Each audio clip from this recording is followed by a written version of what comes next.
एक समय की बात है, एक घने जंगल के किनारे भोला नामक एक गरीब कुम्हार रहता था।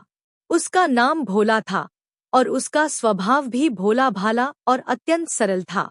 भोला दिन भर मिट्टी के बर्तन बनाता और शाम होते ही अपनी कुटिया के पास स्थित एक पुराने बरगद के पेड़ के नीचे बने छोटे से शिवलिंग के दर्शन करने जाता। भोला के पास धन संपत्ति के नाम पर कुछ नहीं था।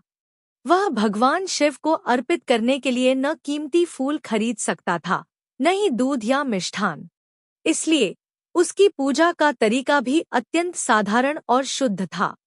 वह जंगल से ताजे बेलपत्र और धतूरे के फूल लाता, पास की नदी से एक लोटा जल भरता और पूरी श्रद्धा के साथ ओम नमः शिवाय का जाप करते हुए उन्हें शिवलिंग पर चढ़ा देता। उसकी भक्ति दिखावे से दूर और हृदय से निकली हुई थी।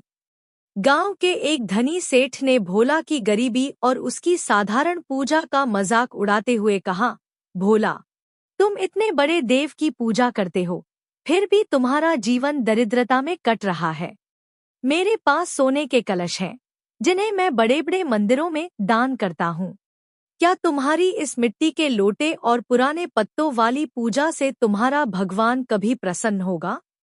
भोला मुस्कुराया और बोला, सेठ जी, आप अपने सोने के कलश शिवजी को अर्पित करते हैं, मैं अपने हृदय की भावना अर्पित करता हूँ।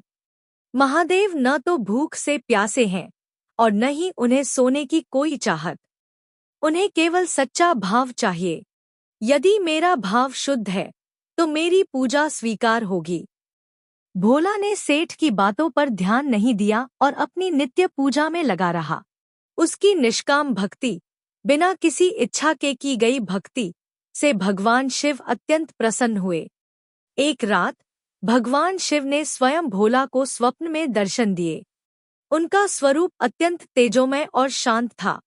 उन्होंने भोला से कहा, मेरे प्रिय भक्त, तेरी निर्धनता और सरलता ने मेरा मन मोह लिया है।